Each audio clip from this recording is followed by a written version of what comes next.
Good afternoon and welcome to our September meeting of the East Lindsey Planning Policy Committee. Welcome to all of you that are here. I appreciate that we are a little low on numbers.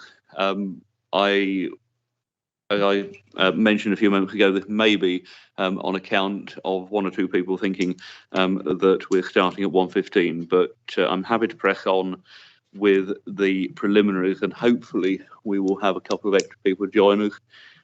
If not, I will record my disappointment at turnout for this committee.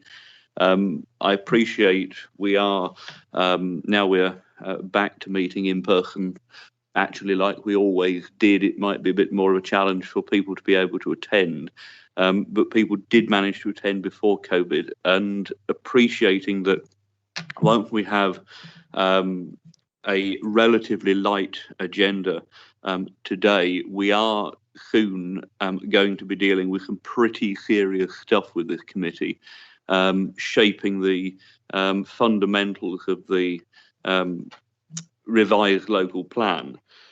And this is the forum, this is the opportunity to get us a local plan which is as close in line with the wishes and views of elected members, and to address some of those issues that are the very reason that we are revising the local plan, reviewing the local plan relatively quickly. And I would very much hope that all members of the committee are able to play a full role in that, because it would be a very great disappointment if we end up with a local plan that they don't want and they spend years whinging about it afterwards. But I will just put that on record, and I will be speaking through the usual channels just to see if we can encourage a more comprehensive attendance at this committee. But thank you for those of you that are here. I think we'll say that it's quality, not quantity. We'll move on to item 1, which is apologies for absence, please. Thank you, Chairman. We've received apologies for absence from Councillor Macmillan, Councillor Dennis, Councillor Jimmy Brooks and Councillor Carleen Dickinson. Thank you. Thank you very much. And no substitutions? No, Chairman. Thank you. Item 2, disclosures of interest. Do we have any disclosures of interest, please? Thank you. Item 3, minutes. Confirm the minutes of the meeting held 22nd of July. I'm happy to take these as read. Does anyone have any issues that they'd like to raise in respect of accuracy? Not. If you're happy for me to sign those, I will at a quieter moment during the meeting. Actions is agenda item 4. Again, I'm happy to take these as read. Simon, is there anything that you'd like to pick up on actions, please? Thank you, Chairman. Nothing specific. If members are happy with what's been put in there, the only thing that I did say I would give an update on is the breakdown of the responses for the issues and options consultation. I'm just looking quickly to see which item number it is on there.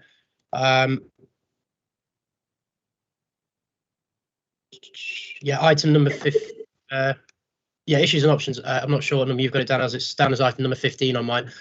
But the breakdown is as follows. In terms of the responses, we had 9 responses from what we would consider to be the usual consultees, the professional bodies. So people like Natural England, the Environment Agency, Lincolnshire County Council. So we had 9 responses from those bodies. 24 responses from parish councils or individual ward councillors acting as ward councillor, and the remaining 30 were from members of the public. So that was the only specific action that had anything to feedback at the moment to committee, I think, from there.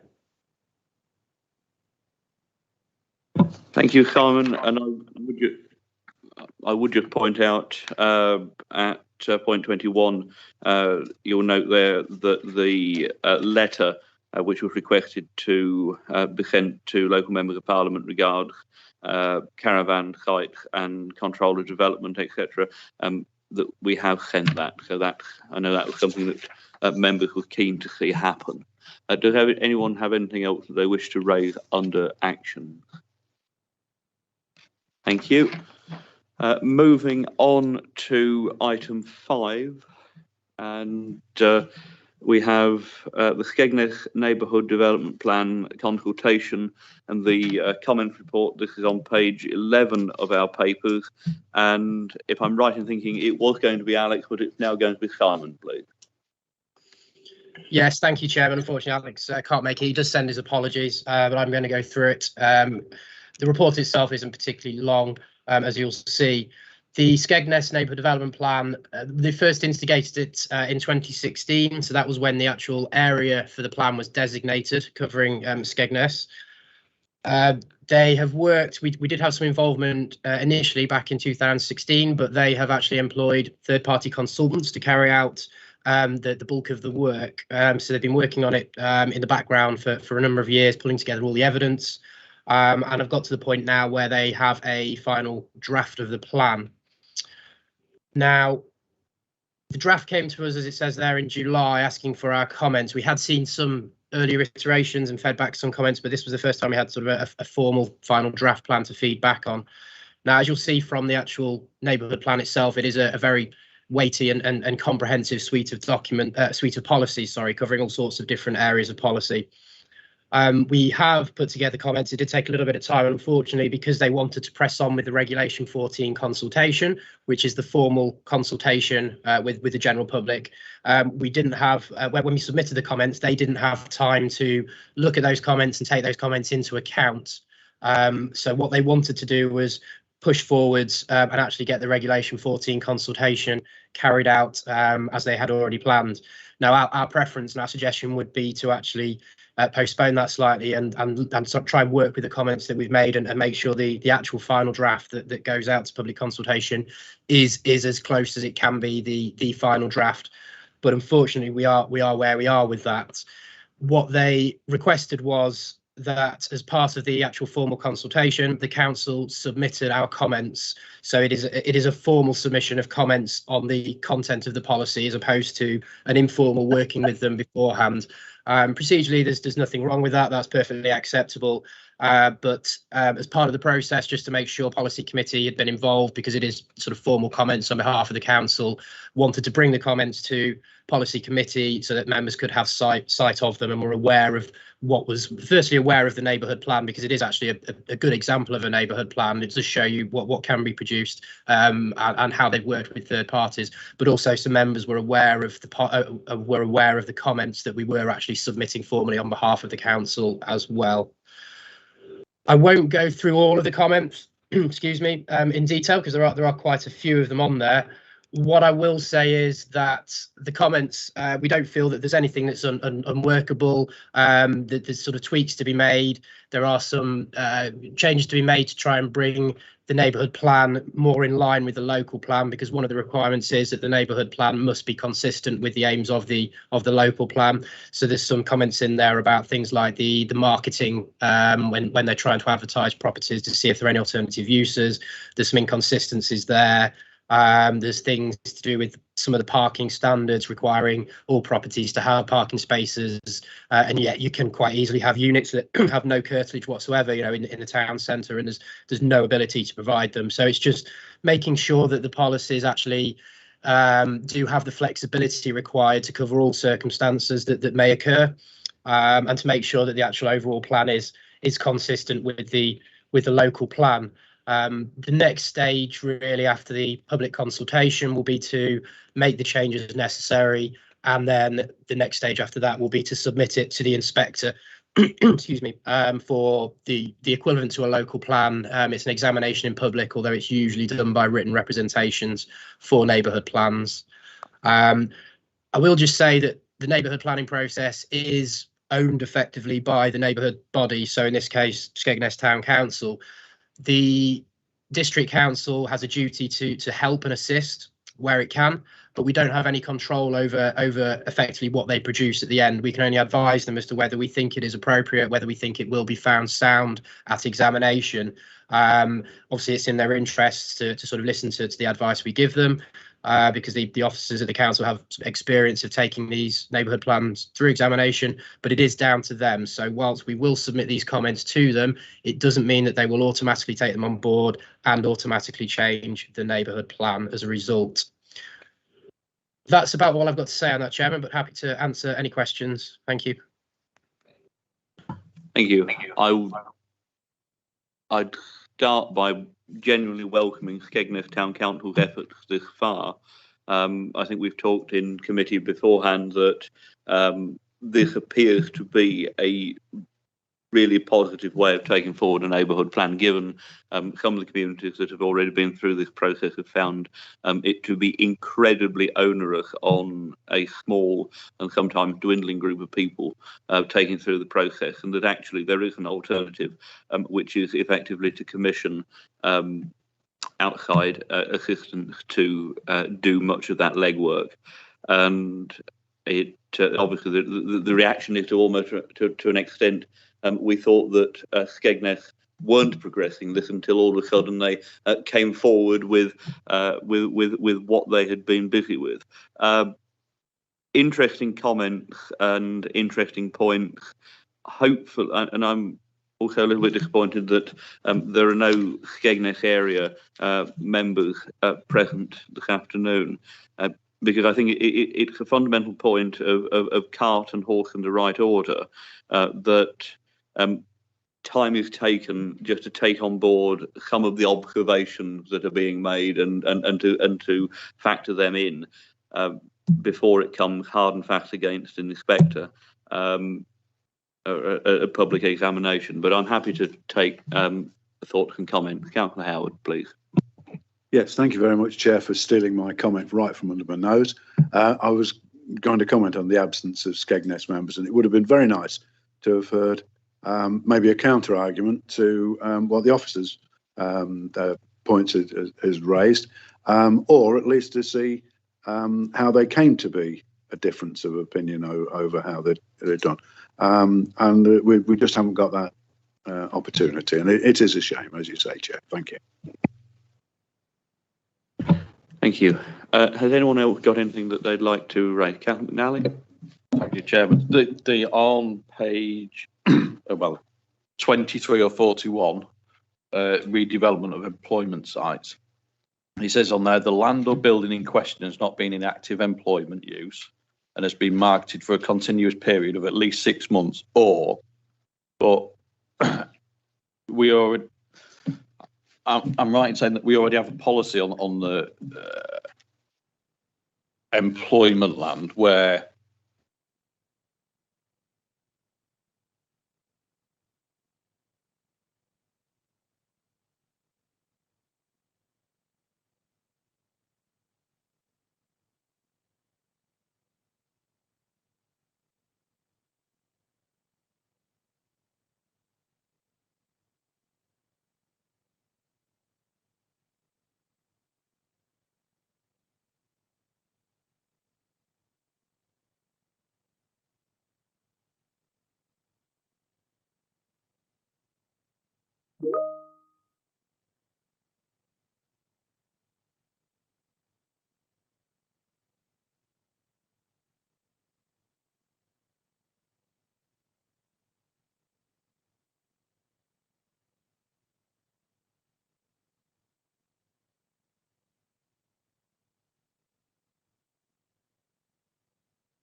Welcome back, Simon.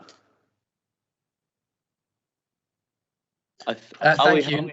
Yeah, we now have video and audio. Thank you, Chairman. Sorry, Councillor McNally, probably have to just restart that. Apologies. Go ahead, Councillor McNally. Thank you. I didn't finish anyway. So, yeah, going back to the employment where it says the land or building in question has been marketed for at least 6 months. Does that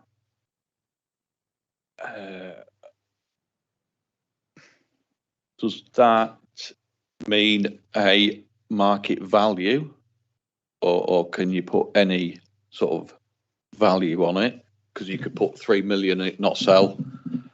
And I think a fair few years ago there was a similar situation at one of the villages around the Horncastle area where I think the officers recommended approval on the stance that the site didn't lend itself well to what was there already. So if it was a business use in terms of let's say heavy, I'll just give an example, heavy industry within a residential area, then ideally it would. I don't feel the need to market it and everything else for that length of period when residential would be quite acceptable and welcomed, I should say. So can that be changed at all? Simon? Yes, both of them are good points. Just having a quick read through the policy myself. We do have a similar thing in the local plan. Yeah, I mean, any marketing exercise would expect to be undertaken by a sort of recognised professional and marketed in an appropriate way at an appropriate price. There isn't that level of text in that particular policy, so we can certainly potentially add into the comments that should be undertaken. I'll have a quick read through the rest of it. Forgive me, I barely know our own local plan word for word, so I don't know theirs. Their 76-page document off by heart, so I'll have to just flick through and make sure it's not sort of covered elsewhere in there. And certainly I would agree, and having dealt with applications similarly, that if it's pretty obvious that a use isn't compatible in that particular location, the example you cite, heavy industrial that's in residential, then logically you wouldn't want to try and seek that kind of use anyway.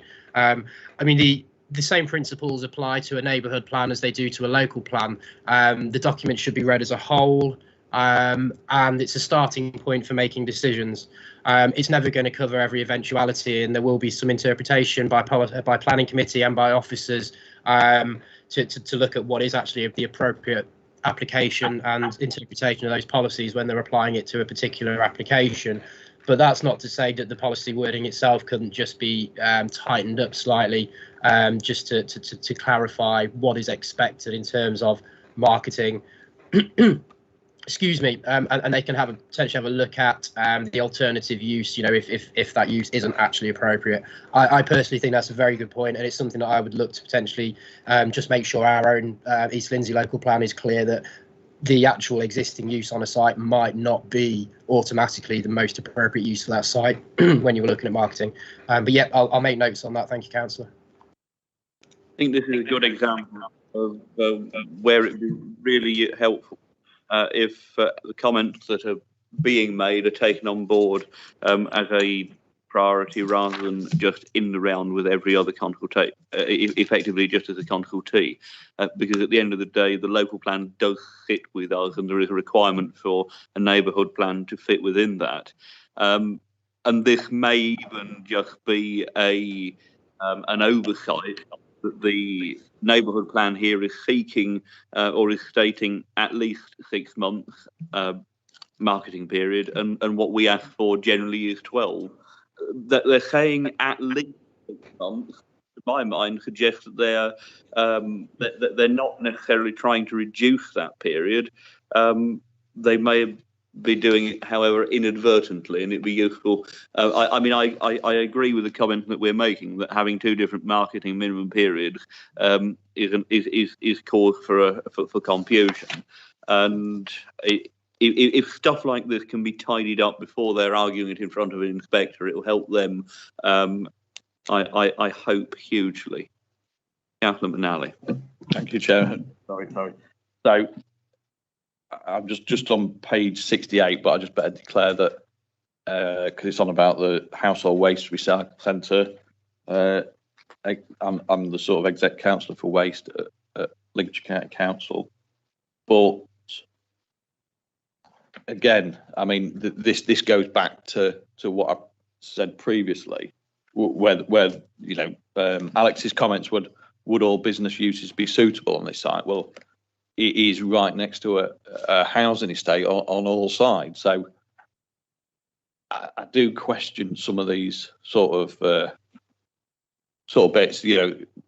Well spotted, but I think some of these items just need just picking at a little bit, that's all. Thank you. Does anyone else have anything else that they'd like to add, or are we happy for our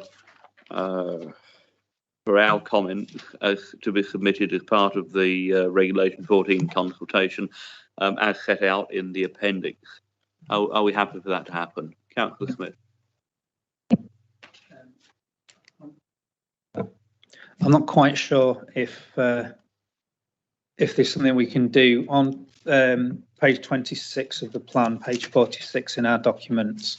There's a short paragraph about applications for new caravan sites, which is reiterating the desire that these are temporary holiday accommodation, etc., and not permanent homes and what have you. We have had an issue with those, with people using temporary sites as permanent homes. And I wonder if this plan might be a place in which something could be expressed to further enforce some sort of requirement and condition on future extensions to caravan sites. I'm really asking a question of Simon there as to whether or not he thinks that would be an opportunity for us, given the work we've been doing in housing standards around caravans. Simon. I'm not entirely sure what you would envisage, councillor. What sort of thing were you thinking of for that? What I was really asking was, can you envisage anything? Because I'm not entirely sure what that mechanism would be. I'm just looking for any opportunity to tighten up conditions and so on to ensure that. And if there's a layer of security we could put into a local development plan, then that a neighbourhood development plan, then that's great in my opinion. I just wondered what that might be. I'm just trying to think. I think I know exactly where you're coming from, and I obviously we've had discussions in other forums on the subject. There is work ongoing in relation to that, and the strategic flood risk assessment for the whole district is being undertaken at the moment, and there'll be some hopefully very useful guidance comes out of that piece of work. What I quite like about their approach here is the fact that they haven't specified the conditions themselves. What they've done is actually refer back to the local plan in this particular instance. So what that gives us the ability to do is actually, through our own review process, make sure that we've tightened it up, and then everyone will have to follow that. So, or certainly, or provide very, very strong justification as to why they wouldn't follow that. So they've actually almost placed the responsibility back on East Lindsey to bottom out how we deal with occupancy, because we do have the ongoing inquiries as well, which also will feed into it, and the outcomes of the inquiries as to how we actually deal with occupancy. So I think their approach is probably about right in that, rather than being too explicit, because if we then change, their plan becomes out of date instantly, and then anyone else that's done it, everyone then has to start changing it. So in this instance, I think probably what they've done is the right approach. Good. Right. Thank you. Thanks. Just what. Okay. Councillor McNally. Thank you. Would you have to a proposer? Yes, please. Yeah. So I propose that, and I would actually like to sort of congratulate Skegness Town Council for, creating it and doing it, because it's not an easy task, this. And if anyone wants to do it, well done to them. Thank you. I've got Councillor Matthews and then Councillor Howard. I'd just like to second it, but I'd just like to, be clear on our timeline on this, why we couldn't get the comments back quicker to fit into their timeline. Did we get the plan late? Is it because it's such a big plan? I think we need to be geared up to actually support these towns when their plans come through. And I just wondered what was the reasoning. I know things happen, but I just think we need to get our ducks in a row to make sure we support and get fed in at the stage before they go to the consultation as such. Thank you. And Councillor Howard. I didn't see Councillor Matthews had got a hand up to second it, so I was going to do that. But I do want to go along with, I think, that everybody else in congratulating Skegness on producing a very professional document. Thank you. Thank you very much. Simon, is there anything you'd just like to add on there in respect of any delay? Yeah, certainly. Unfortunately, I don't want to play the blame game, but it was somewhat out of our hands. The byproduct of them sort of going it alone and really getting on board with the consultant is that we had little involvement. And although I did try and attempt to get updates, it was quite last minute when they eventually came to us with what they felt was a polished sort of plan. And then the final draft came in after our other comments at very, very sort of late sort of notice. So we did our best to get the comments in, but they were adamant that they wanted to crack on with the Regulation 14 consultation, the formal consultation required by legislation, and they were adamant that they didn't want to postpone it to take into account the comments that we'd made. So we did our utmost to get in touch with them and get the comments back as quickly as possible. Unfortunately, it's just the way things have sort of gone. I think they got to that final stage and they were all, wow, we've got this really, really good polished plan. We really want to crack on now and get it done. And they saw the final lights shining and just sort of got carried away with it, unfortunately. But I can assure you, Councillor Matthews, that we work very closely with the groups as much as we can and as much as they want our help at the end of the day. Thank you. Thank you. And thank you, Simon, for your efforts on ours and their behalf. It's moved and seconded. I'll take a show of hands on that paper. All in favour, thank you. We will press on with item 6, which is adoption of a local list criteria and delegation of authority. And I welcome Emily Wales, who joins us to present this report. Welcome, Emily, and over to you. Afternoon, Councillor. So I'm going to start with a little bit of an explanation of what a local list is. So there are many buildings out there which local people may feel are of interest to them, and therefore when alterations are made to them, they feel that there should be more consideration of those alterations at the planning stage. So a local list is an opportunity to include these buildings, assets, monuments, landscapes, sites that are of interest to local people on a list which is held in the Historic Environment Record, which would effectively flag up that this building is considered by some people to be a heritage asset, and therefore when planning applications are submitted, there is an awareness that this is a heritage asset, and therefore it can be considered against the existing heritage planning policies. The local list itself does not add any additional protection other than a trigger, a notification that it's been considered as a heritage asset. So if I go through the report, as you mentioned, the report recommends the adoption of the criteria which is in Appendix A, but also for delegated powers to be given to the planning portfolio holder in conjunction with the planning policy and research service manager at a later date to approve a shortlist of the local list moving forward. So there's 2 points to consider. The first point is that criteria, and the criteria will be used on an online platform that has been funded by MHCLG, and that platform will last for a year at the moment.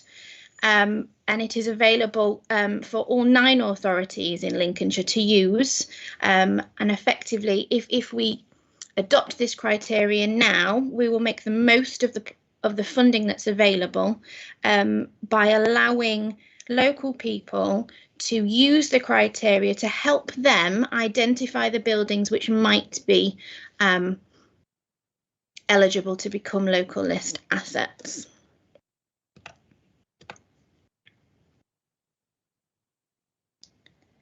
So, as set out in the Council's Constitution, it is currently Planning Policy Committee's function to prepare, monitor and review the local plan, and that includes heritage assets. Therefore, it is considered that the production and adoption of the local list is a planning policy function. So therefore, we would like to ask you to adopt this criteria. Is there any questions that anyone's got on the criteria itself? Thank you. Does anyone have any questions that they'd like to ask Emily on this? Councillor Howard. It's not on the specific criteria, but it's how do people engage with the process?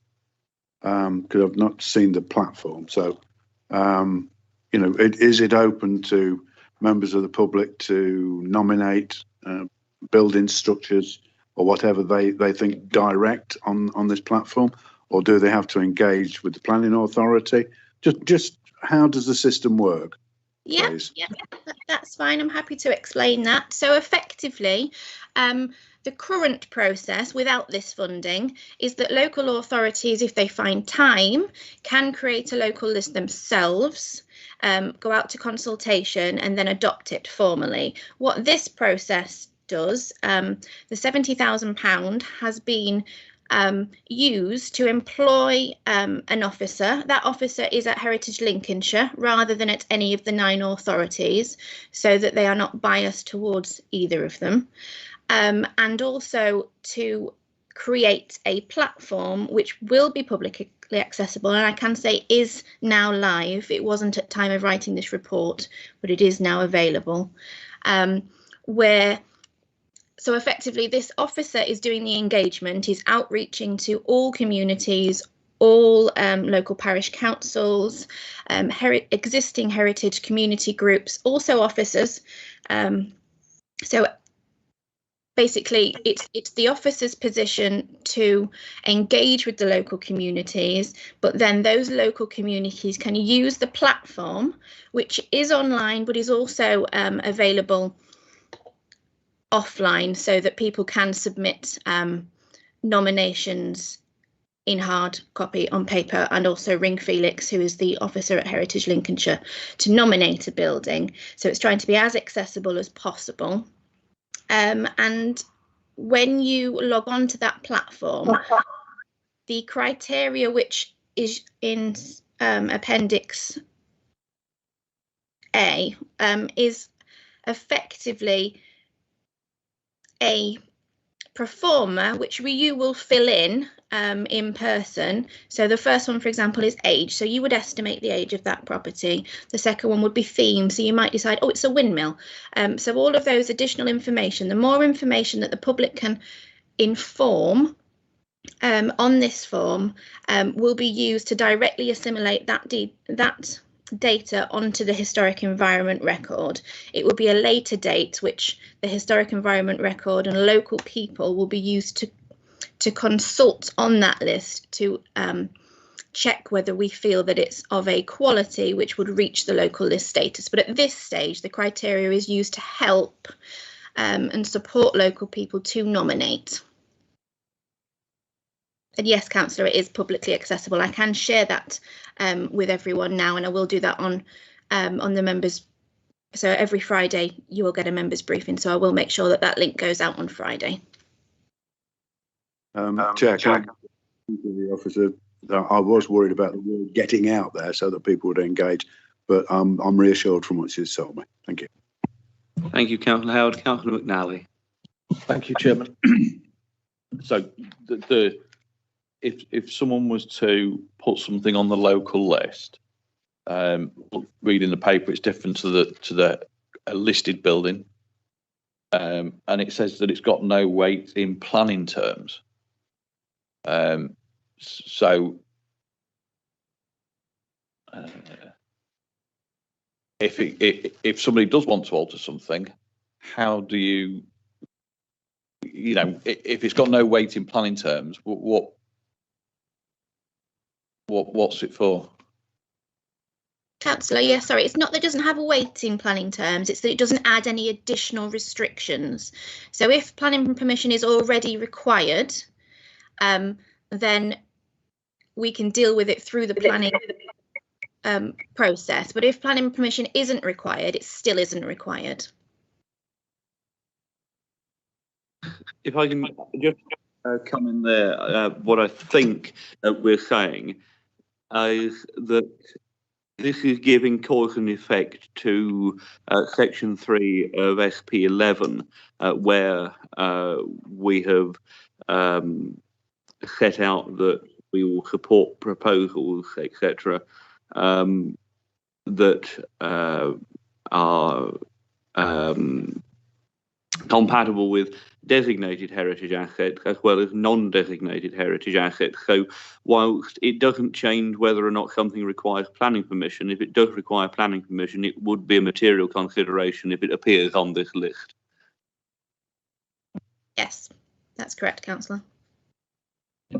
And also, I mean, looking at the list of stuff that can be applied for, is there an age limit, or is it anything that anyone can consider being a heritage asset?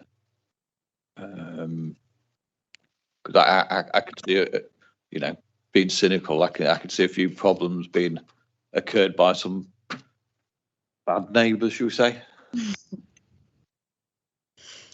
Yeah, so the criteria is there to help people to identify buildings that they may feel are heritage assets. Now, the criteria at the moment to be used on the platform for that purpose, to help identify an asset, doesn't have an age limit. It has suggestions where buildings pre-1700, for example, ought to be nationally listed. So 18th, 19th, 20th century buildings may be considered heritage assets if they have certain characteristics, and there will be guidance and training available to help share that knowledge with the general public, so that they can use that knowledge to help pick out buildings which may be intact, which may have special features which they may wish to nominate. But at this stage, the public can nominate any building which they feel is of interest. It would be at a later stage. So this stage is just for the criteria to help people understand what they can nominate. It will be a later stage, which is what the delegated authority is requesting, is when we've got this really long list of what everyone has nominated. It doesn't mean that that long list will definitely become a local list, because it won't. Specialists and perhaps some nominated members of the public, such as the Horncastle Heritage Society or the Louth Civic Society, will sit on a smaller group, and we'll just filter through those, but we will use that criteria to help filter through. So if someone's put, I've chosen this building because I think it's 17th century, for example, as specialists, we would look at that and think, well, it's definitely not. So therefore it wouldn't make the list, but we would at least look at it on the long list to create a short list. And the short list would be the one that went out to consultation at a later date, and to be adopted by the Planning Policy and Research Manager and portfolio holder. But at this stage, we're just looking at the criteria to help the long list. So whatever anyone wants to submit as being a heritage asset, they can use this to help inform their decision making, but it's not what will definitely end up on the list. It's just it's also very helpful to understand what people do find of interest, because it might be that something that I find of interest as a heritage professional is very different to what the local community find of heritage interest. And that's also very interesting when considering social and cultural heritage, which isn't necessarily in the built form. So it's also a much better way of understanding what the people would like us to preserve and like us to protect in the future. Thank you. Thank you, Emily. I'm really sort of interested in what you're saying about engagement, but is the heritage officer going to come into communities himself? I mean, I'm just talking from a coastal perspective where we are very sort of low. It's a bit like a desert of like cultural, historical buildings, although they are there. And then you've talked about the place. It doesn't have to actually be a building. So we have a rich history of like the Romans, the Vikings. I know a lot of our Roman villas have been ploughed over, and our boroughs and things like that. And, you know, I've always worried about, you know, that we don't value our history. And we certainly, that sort of seems to be lost on the coast, although there are places. But I don't think people, because we've not got a Gumby Hall on the coast, but we do have like interest in architecture, like some of the fantastic buildings in Mablethorpe where the early Dutch settlers came and built the drained the fens and things like that, and drained the coastal areas are there. But I just think people in certain areas, because it'll be interesting when you get this to map. So you will know there'll be fantastic stuff in Horncastle. You know there'll be fantastic stuff in Woodall Spa and what have you. But actually, the coast does have a lot. But it will. I think it will need help to actually sort of, you know, pull these things together. They are there. I know they are. I've seen them. But some work with the communities. We don't have a civic trust. Would just be sort of helpful. Yeah, Councillor, that's taken on board. The idea is that we are aware that not everyone engages in their heritage, and it's about raising its profile through doing this project. Now, we do have the project officer, Felix, who has done a very good job at approaching a lot of the existing groups already, but obviously because the platform wasn't live until it was this week, we haven't been able to do any real public engagement events, which they can they can start now. So hopefully you should see social media as well as in the papers and leaflets, and they should be reaching out to the public now. Now we've got this platform, we can really shout about it and say, look, this is the platform. It also is linked directly to the historic environment record. So if you're aware of the historic environment record, that is a statutory database of all of those things you've just described, all the heritage that we know about already, all of those archaeological finds, all of those features that are mapped on OS maps, for example, they are all already in the HER. So all of that is already gone onto the long list. So there has been a database search, and all of that information has been shared. So all of that heritage assets which are not designated but we already know about is already on the long list. The process of this local list and involving the local community is to see how many people, you know, have a look and say, oh, I didn't know about that. But also how many other heritage assets, which as professionals we may not consider to be heritage assets, are pushed forward. But for engagement purposes, yes, if you want to share any groups or any contact details that you would feel would benefit from being contacted by Felix, who is the project officer, then please share them with me and we'll get that out there. But there will be press releases, there is social media already out there, but we'll do anything possible to try and get it shared as widely as possible, because this only works if the local community are engaged. And I must also stress that the MHCLG funding ends in February, so we have got a very finite time to get the message out there. So the sooner the better, really. Thank you. Councillor Smith. Hi. I think this is a really interesting project. I support the work. I wonder, you mentioned briefly sort of cultural and social history, and I wonder how we communicate some of those issues to to the people that we're trying to engage here. And I wonder what is and what isn't in the remit of what you're looking for. Are we really just looking at the built environment and sort of our landscape environment, or are we looking at slightly less tangible sort of cultural things? I mean, we often think about historic buildings as being, you know, oh, look at this place, it's brilliant, so and so was born here, it's a beautiful house, it's but if so and so had been, no matter how important he is, had by some coincidence happened to have been born in a 2 up 2 down and not in a stately home somewhere, you know, is that sort of historic incident important in what you're saying and what you're looking for, or is it just that element of the built environment? And similarly, I wonder how our locality and local history works alongside this. You know, there are things which are very, very common, you know, built assets which are very, very common, but then cease to be common in a particular place and have a different resonance and importance in certain places. I'm thinking particularly of, you know, the fishermen's cottages in Grimsby, which all went, you know, sort of in the 90s. And you know, they were crappy little houses, and there's millions of them all around the country. But all of those are gone now, and they were something which was, you know, of a very particular moment that was very particularly important to Grimsby and a particular class of people. And I think possibly class is the last thing that I want to ask you about. And I think it's quite difficult for people to understand that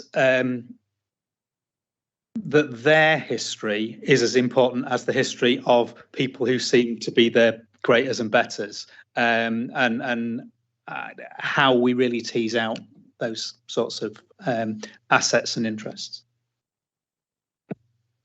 Yeah, thanks for that, Councillor. Very insightful. And obviously you have been thinking about this a lot. So the idea that the HER, which is a database, was originally created as an archaeological database. So it is deficient in terms of what it stores in terms of its built heritage. So that's one aspiration for, as a built heritage specialist, to get more information and more information, more data on built heritage onto the HER to make it more holistic. But the idea of adding social and intangible history, cultural history, is also possible because the database allows you to input events. You obviously have to associate that event with a point on a map. But in most instances that can be done. So if it was a riot that took place in a certain village, then it could be put onto that village's data point.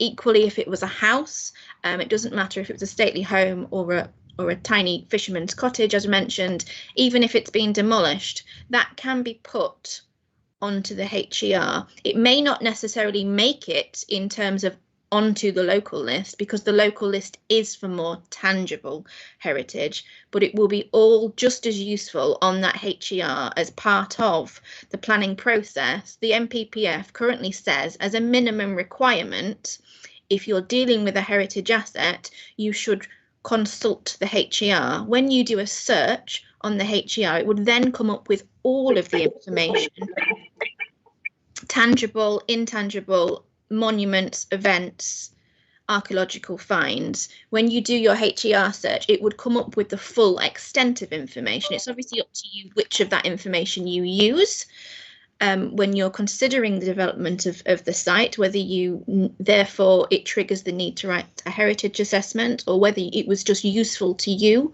as part of you considering the application. But there is a requirement to contact the HER as a minimum. So therefore all of the information, social, cultural, as well as built heritage, is all very useful information to be added and assimilated through this platform onto the HER. But it's just at that later stage, when we're looking at the shortlist, it's going to be professional judgment against the criteria, which makes it to the local list.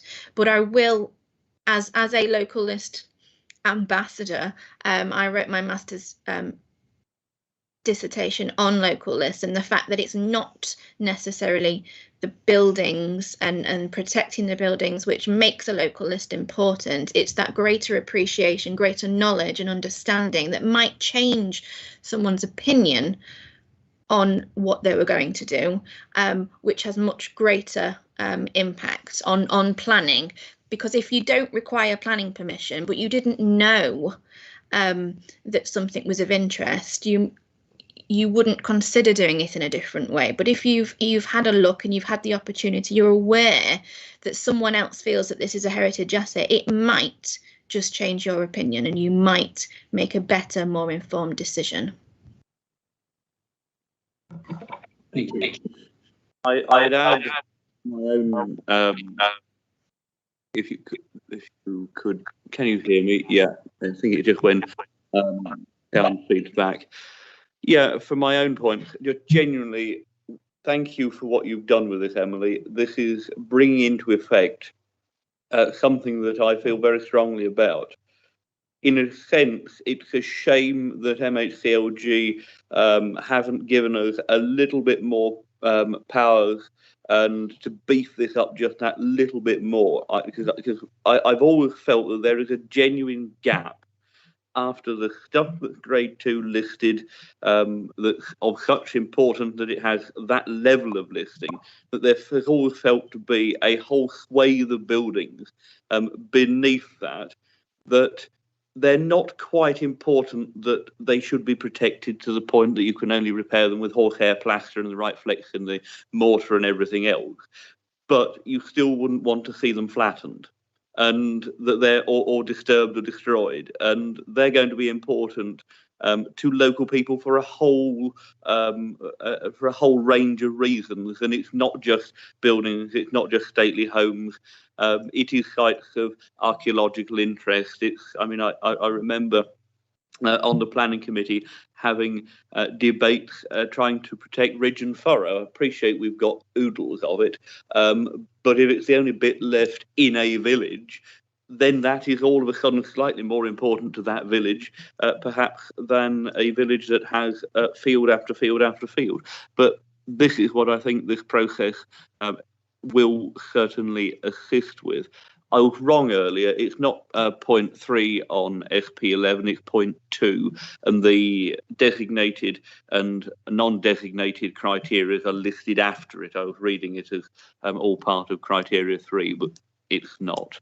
But I remember when we were debating the local plan before its adoption, I remember arguing fairly keenly in favour of recognising those non-designated heritage assets, and also the importance of things that are in the ground rather than things that are sticking out of the ground, because that's your archaeology and sites of interest, even if there isn't a building there.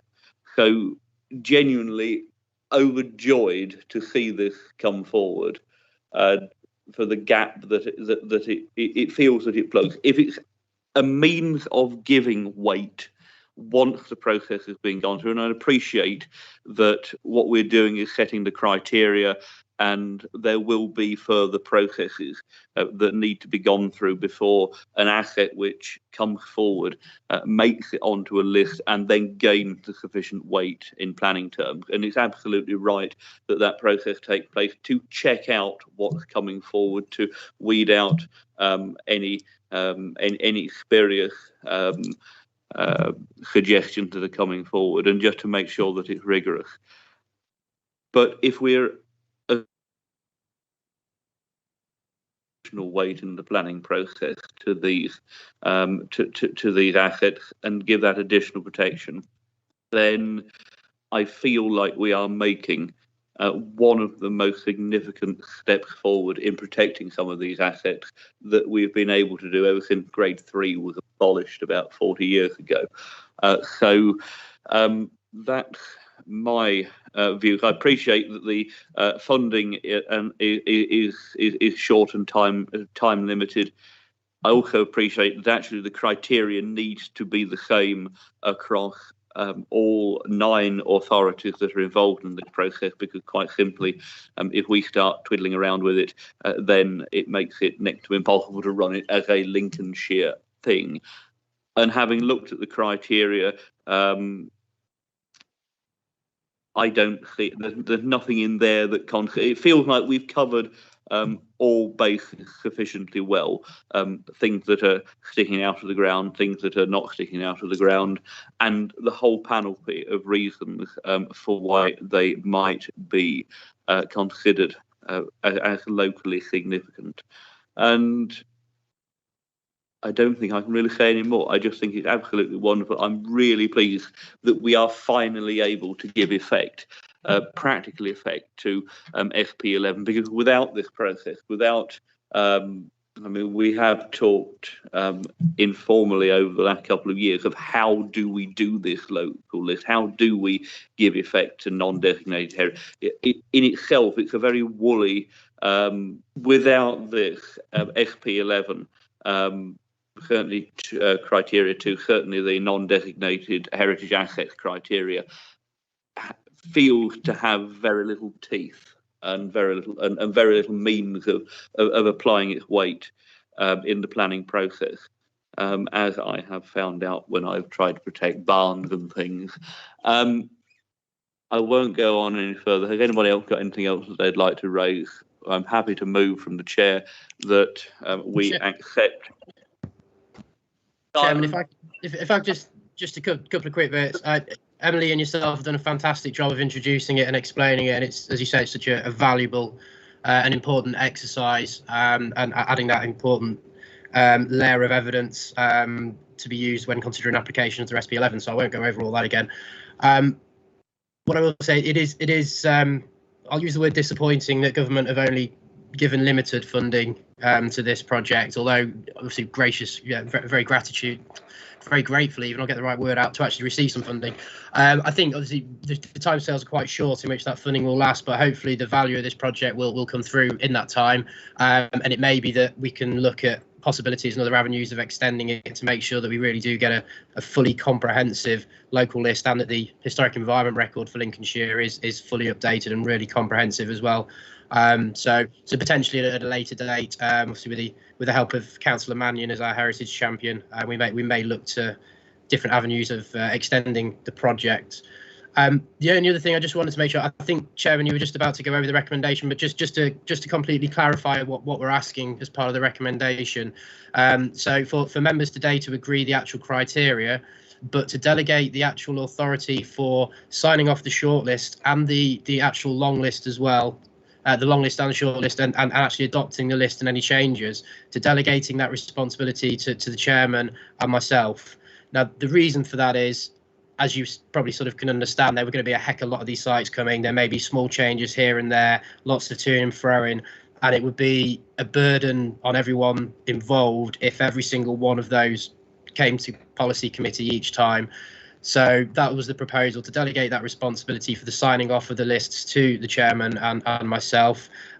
If there was anything of significant controversy, then yes, potentially that would come back to policy committee. But otherwise, at the sort of consideration of the chairman, we would sort of use delegated authority. That was it, Chairman. Thank you. And I would add that I'd be very happy to report back to the Planning Policy Committee how we're getting on and what going to make sure that you are plugged into that process as we take it forward. But yes, thank you very much for that, Simon. I'm happy to move from the chair that we take the 3 recommendations as they are on page 116 as printed. Would anyone be so kind as to second? Councillor Howard. Yes, quite happy to second, but I do agree with you that this committee needs to be kept aware of what's going on. Yes. Not just the controversial items, but how things are progressing. Yeah. I think we can note that very clearly and take that back, that there will be regular report to this committee as that listing process goes forward. Moved and seconded. Could I have a show of hands in favour, please? Thank you. That's carried unanimously. Thank you very much for that. We have item 7, which is the date of the next meeting, which is programmed for Thursday, the 11th of November. So with a fair, and I understand, Simon, that's going to be substantially meatier, is it?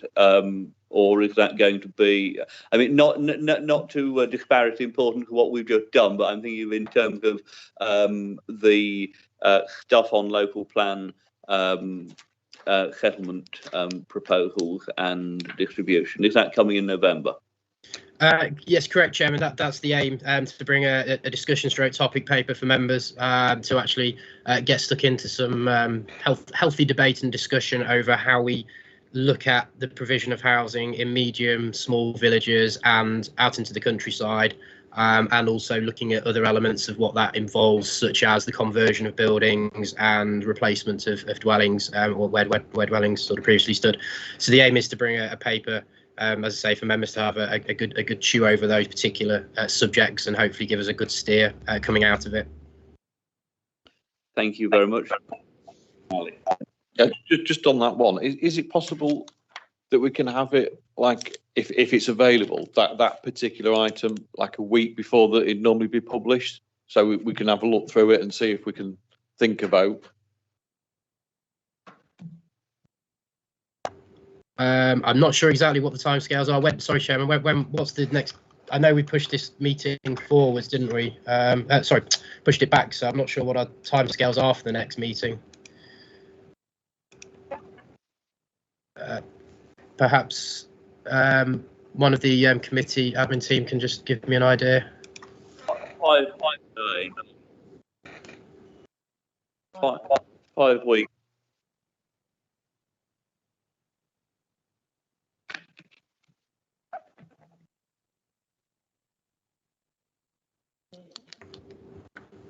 Could you hear me, Simon? Sorry, no, you broke up there. 5 weeks. 5 weeks. Okay, so that would be 3 weeks then. I think should be able to have a version for you in advance, Councillor. Yeah. Thank you very much. That then concludes the business for this afternoon. Thank you. Chair, could we just settle on a time? It doesn't state the time on the agenda. Are we happy with 1 o'clock?